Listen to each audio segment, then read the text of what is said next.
Hello there, beautiful people. Welcome back to my channel. My name is Monique, and today I want to discuss what my recovery process has been like after having the LEEP procedure. I won't go into a lot of detail about the LEEP procedure since I'm pretty sure if you're here watching this video, you know what the LEEP procedure is. The main thing is that it is a cancer prevention surgery, as well as them burning off a piece of your cervix to take precancerous cells off of your cervix so that you don't end up getting cervical cancer. That is a quick synopsis. So I had the LEEP procedure done December 20th, 2024. So it has been a little over 2 months since I got the procedure done. Today is February 22nd. I just wanted to come talk about my experience because I did see a lot of videos before my procedure that helped me feel a lot more at ease about the procedure. And I know that a lot of people want to know what the recovery process has been like. So since I'm freshly out of the recovery process, I wanted to share mine and encourage anyone that is about to have this procedure done or considering having this procedure done, just to give another perspective about what it could look like for you.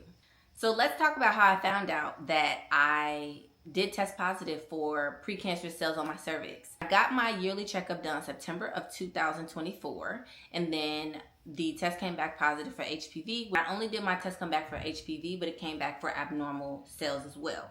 I went for my colposcopy October 26th of 2024. I flew out 2 days later on a trip. I was going to Turkey and Switzerland. While I was in Switzerland at the end of my trip, this had to be November 1st, around there. That's when my doctor called me to give me the results of my colposcopy. Now, I knew that it wasn't good results because she wouldn't have called me if my colposcopy came back just fine. But she called me 3 times. I didn't know it was her, but on the 3rd time, I did answer the phone because I'm like, okay, this could be an emergency. Test results came back positive, and she gave me my options. She said, look, I would recommend you have the LEEP procedure, but you also can just come back in 6 months. We can retest and see what's going on, see what's happening, see if those cells were able to be fought off by your immune system. But I just really wasn't willing to take that chance because cancer is really prevalent in my personal bloodline. So I'm like, yeah, I really don't want to take that chance. So I looked up the LEEP procedure, did a lot of research, and I decided that that was the route that I wanted to take. But before I booked my appointment to have the LEEP procedure, I did speak with my doctor again to ask tons of questions about how much time should I take off work, what my options were in order to get the procedure, because from my research, not every hospital or doctor offers the option to be under anesthesia. Sometimes it could be a clinic and they're like, yeah, no, we can do local anesthesia just around the area, but you won't be able to be under full anesthesia. Gratefully, that was an option for me, so I took it. I had to make sure that I had a friend that could pick me up or someone that could bring me home. I would not have been able to get home by myself because I was under anesthesia. So the morning of my surgery, I had to be there at 6 a.m., but I met with tons of people. I met with the anesthesiologist. I met with, of course, my doctor who's going to perform the procedure. I met with all kinds of nurses. Everyone wanted to make sure that I wouldn't have an adverse reaction to anesthesia. I had the procedure done. It was an outpatient procedure, so I was in and out the same day. Pretty much by 9 a.m. I was ready to go home. They do want to make sure that you can use the restroom. You can pee before you go. My friend brought me home. The first day and a half, I was very loopy. I had to sleep off the anesthesia. It was not recommended that I be alone. That wasn't an option for me because I don't live with anyone. It's just me and my son. So unfortunately, I was by myself with just me and my son, who is 8 years old.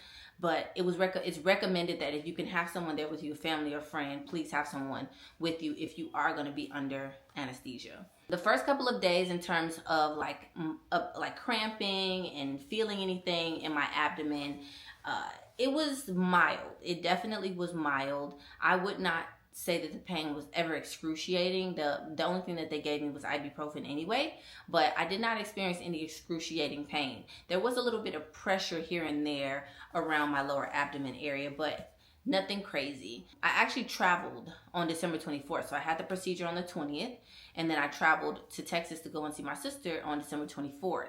Now, that was the first day that I had even been outside.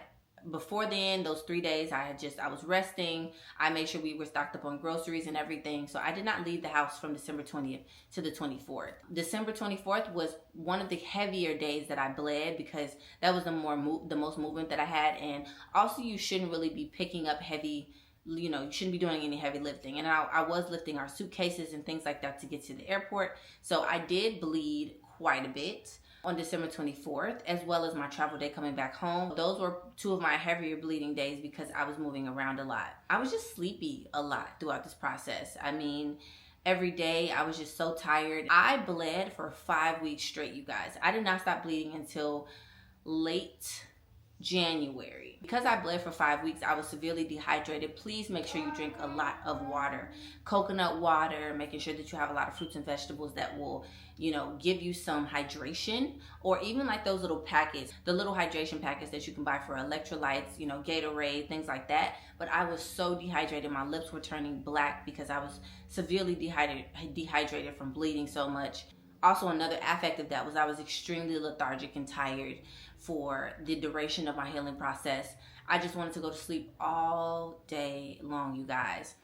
But I fought through it, and that was worse than anything, honestly. The lethargy and just me being so tired and feeling drained all the time from the blood loss, that for me was the worst part of it. Another thing is, because after you have the LEEP procedure, you cannot use tampons or anything. I was using pads and I was starting to get rashes down there. Make sure that you have maybe Neosporin or Vaseline, something to put like in the areas that you chafe. So I did make sure that I bought organic pads with no chemicals in them that I purchased from, I think CVS or Walgreens. There's an organic brand that they have.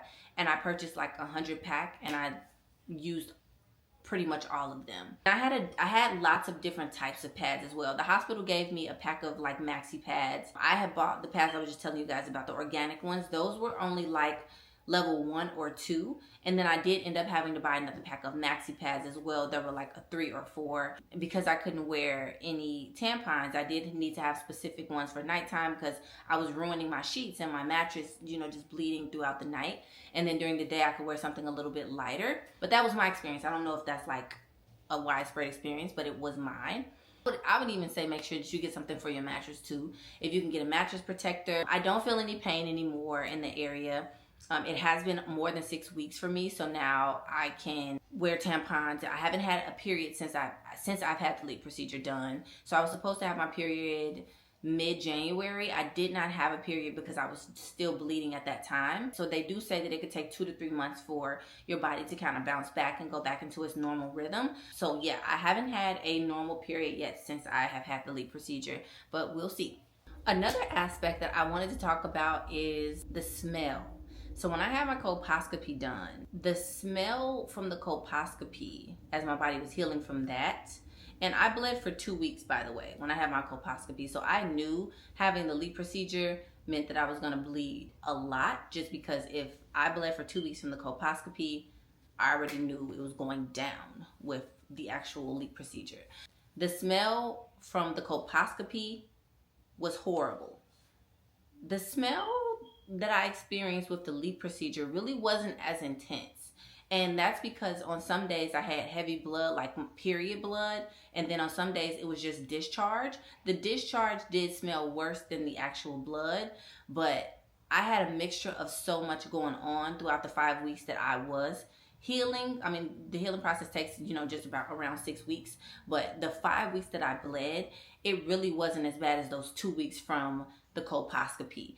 That smell that I was experiencing was much more brutal with what was coming out of my body than what I experienced in the LEEP procedure. I was preparing for what I experienced with the colposcopy when I had the LEEP procedure, and it was nothing like it for me personally. A question that I got on my TikTok when I posted about my LEEP procedure, someone asked what my love life has been like after the LEEP. I have not been physically intimate with anyone in over 2 years, so I can't quite answer that one.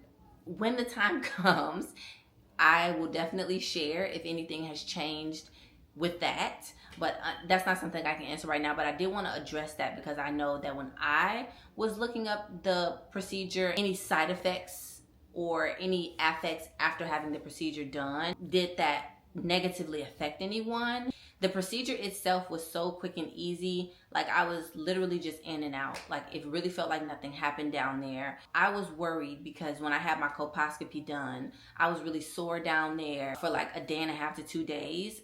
I was sore and swollen, and I was thinking that the LEEP procedure would be similar to the colposcopy, and it was nothing like that. My vagina was not swollen. I didn't even have any pain when it came to sitting down so much. If there is anything that you guys would like to know about my personal procedure, let me know in the comments. If I did not address it in this video, I will be happy to.